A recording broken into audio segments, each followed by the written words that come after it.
इस लेक्चर में आपको बताने वाला हूं कि वियोजन या अपघटन अभिक्रिया क्या होती है। तो देखें बच्चे, वियोजन या अपघटन एक ही नाम है, इसीलिए हम वहां पे या लगाए हैं। वियोजन कहें या अपघटन कहें, आपको घबराना नहीं है, ठीक है। तो वियोजन अभिक्रियाएं कह सकते हैं या आप उसे अपघटन अभिक्रियाएं भी कह सकते हैं। कैसे समझ गए? क्योंकि वहां पे या लिखा हुआ है, ठीक है। तो अब समझते हैं वियोजन या अपघटन अभिक्रिया क्या होती है। इनको समझने से पहले आपको एक चीज पता होना चाहिए, एक होते हैं तत्व और एक होते हैं यौगिक। एक क्या होते हैं? तत्व और एक क्या होते हैं? यौगिक। देखें, तत्व क्या होते हैं? अकेले होते हैं। जैसे आपका क्या हो गया? ऑक्सीजन। ऑक्सीजन के साथ और कुछ है क्या? जैसे आपका कार्बन। कार्बन के साथ और कुछ है? जैसे आपका नाइट्रोजन। नाइट्रोजन के साथ और कोई है क्या? नहीं है। जैसे आपका क्लोरीन। ये सब आपके तत्व हो गए। लेकिन जैसे आपका हो गया H2O, इसमें कितने तत्व हो गए? एक से अधिक ना। जिसमें एक से अधिक तत्व आपको दिख जाए तो समझ जाइएगा वो क्या है? यौगिक। क्या है? यौगिक। H2O है, जैसे आप मान लीजिए यहाँ पे N2O है, जैसे मान लीजिए आप यहाँ पे H2S है, जैसे मान लें आप यहाँ पे FeS है। ये सब क्या हो गया? यौगिक। जिसमें एक से अधिक तत्व हो वो क्या कहलाएंगे? यौगिक, ठीक है। तो तत्व और यौगिक आप समझ गए। तो अब आप आसानी से समझ सकते हैं होता क्या है। वियोजन या अपघटन अभिक्रियाएं, वियोजन या अपघटन अभिक्रिया वह अभिक्रिया है, अभिक्रिया मतलब ऐसा रिएक्शन है, वह अभिक्रिया है जिसमें किसी यौगिक के टूटने से, तत्व के टूटने से नहीं, यौगिक, जिसमें एक से अधिक तत्व हो, जैसे H2O, N2O, H2S, FeS, जिसमें एक यौगिक के टूटने से, एक यौगिक के टूटने से। अच्छा जरा बताइए, जब एक यौगिक को मान लीजिए हम इसी को अगर तोड़ें तो क्या क्या टूट सकता है? H टूट सकता है, और कौन टूट सकता है? O। और कोई यहाँ पे तत्व है क्या? जितना तत्व है उतना ही टूटेगा, और कोई तो नहीं टूट सकते हैं। तो ये ज्यादा से ज्यादा दो ही टूट सकते हैं, ठीक। तो किसी यौगिक के टूटने से दो या अधिक सरल यौगिक बनते हैं, ठीक है। यौगिक के टूटने से दो या अधिक सरल यौगिक बनते हैं। देखिए, एक दो, कितना बन गए? दो बन गया ना। उससे अधिक भी हो सकता है, दिक्कत नहीं है। तो आप इसे कैसे याद कर सकते हैं? वियोजन अभिक्रिया वह अभिक्रिया है जिसमें किसी यौगिक के टूटने से दो या अधिक सरल यौगिक बनते हैं। दो या अधिक क्या बनते हैं? सरल यौगिक बनते हैं। तो हम ऐसे अभिक्रिया को वियोजन अभिक्रिया कहते हैं। तो वियोजन अभिक्रिया का क्या परिभाषा लिखना है आपको?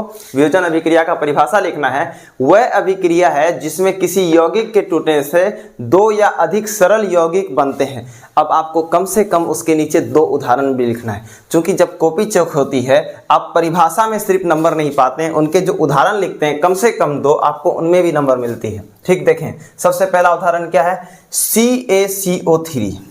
CaCO3 ये आपका क्या हो गया? टूट के, ये यौगिक है ना, यहाँ Ca है, C है, O है, ये आपका यौगिक है ना। ये वाला यौगिक जो है टूट के कम से कम आपका दो सरल यौगिक का निर्माण करेगा। देखें, एक कौन है? CaO, एक ये वाला यौगिक है, और किसका निर्माण कर रहा है? CO2 का निर्माण कर दिया ना। कम से कम कितना बनाया? एक, दो, तीन भी बन सकता है, घबराना नहीं है। लेकिन शर्त यह है कम से कम दो बनना चाहिए। अगर जब दो बने ही ना, अगर एक बन जाए तो इसको टूट के क्या फायदा? तो एक टूट के कम से कम दो बनाए, तो ऐसे अभिक्रिया को हम लोग वियोजन या अपघटन अभिक्रिया कहते हैं।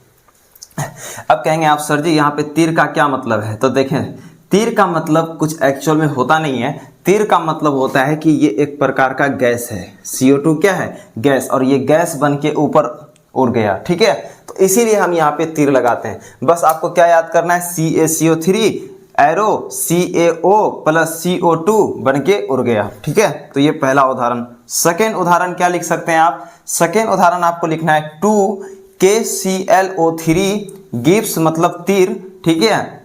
2KCl प्लस 3O2, ये भी आपका हवा में उड़ गया। क्यों उड़ गया? क्योंकि ये गैस है। तो 2KClO3 ये आपका एक यौगिक है ना। ये यौगिक टूट के कितना बना दिया? सरल यौगिक। एक यौगिक, एक यौगिक, दो यौगिक बना दिया। तो एक यौगिक के टूटने से अगर दो सरल यौगिक का निर्माण होता है या उससे अधिक, दो से अधिक सरल यौगिक का निर्माण होता है, तो हम ऐसे अभिक्रिया को वियोजन अभिक्रिया कहते हैं या अपघटन अभिक्रिया कहते हैं। तो सर जी और एक उदाहरण बता दें। तो और एक उदाहरण है FeSO4 फेरस सल्फेट।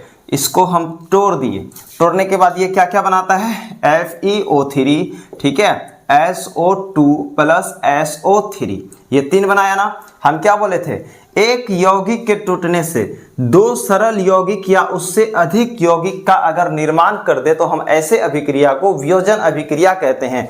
तो यहाँ गिने कितना है, 1 से कितना बना, 1 2 3 बन गया ना।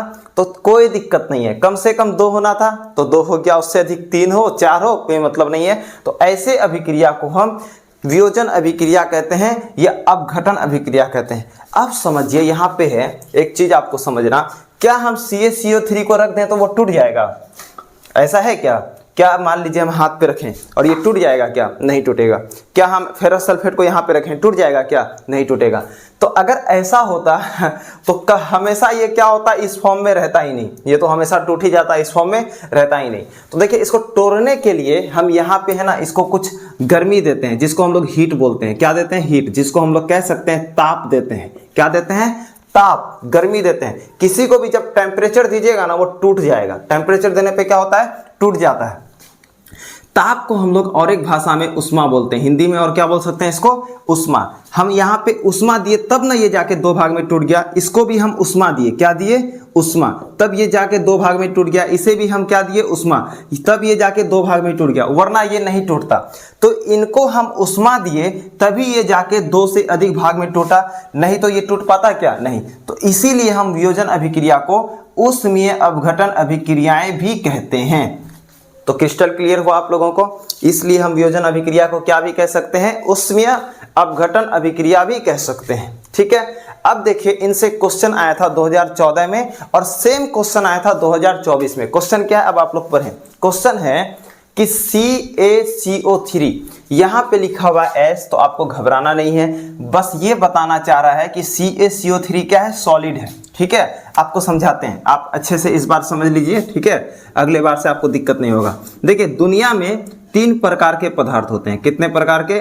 3 पदार्थ के, और भी होते हैं, 5 होते हैं, लेकिन आप 3 पदार्थ को जाने। पहला होता है ठोस। दुनिया में कोई भी सामान है वो 3 अवस्था में, पहला ठोस, जैसे ये मार्कर है, मार्कर को आप दबा नहीं सकते हैं, है ना, इजीली मोड़ नहीं सकते हैं। आप गिलास में रखिएगा तो ये ऐसे ऐसा ही दिखेगा। लेकिन दूसरा होता है द्रव्य। दूसरा क्या होता है? द्रव्य। मान लें आप पानी लें, तो पानी को आप अगर गिलास में रखें तो जितना जगह उनको लेना है वो ले लेगा, लेकिन मार्कर को रखिएगा वो ससराएगा नहीं। ठीक है, उसी प्रकार तीसरा होता है गैस। तीसरा होता है गैस। इनका क्या है कि ये इतने छोटे छोटे हैं कि आप इसको जितना जगह में रख दीजिएगा वो उतना ही में फैल जाएगा। जैसे इस रूम में अगर हम इतना भी गैस छोड़ें तो ये पूरा रूम में गैस फैल जाएगा, लेकिन अगर हम ठोस को छोड़ें तो जितना जगह है वो उतना में ही रहेगा।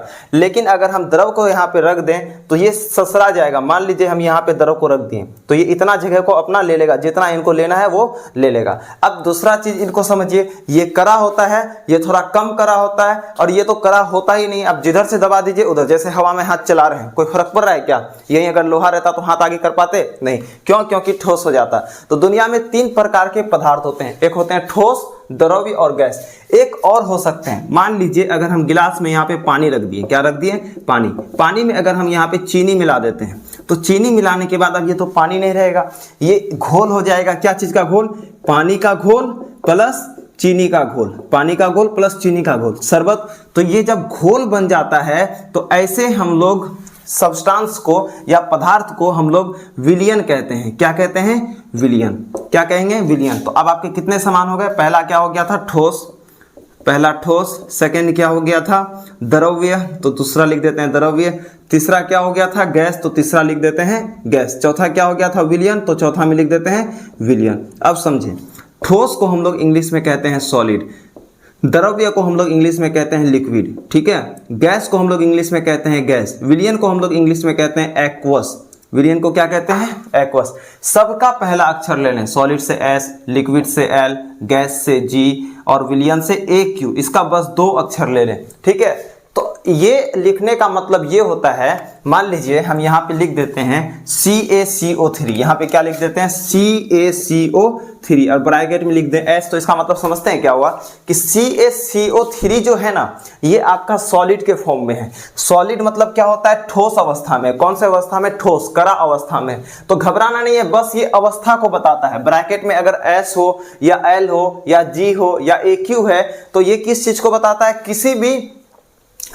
किसी भी पदार्थ की अवस्था को बताता है। तो CaCO3 एक पदार्थ है, उसकी अवस्था यहाँ पे क्या है, सॉलिड। CO क्या है, एक पदार्थ है, उसकी अवस्था क्या है, सॉलिड। CO2 क्या है, पदार्थ, उसकी अवस्था क्या है, गैस।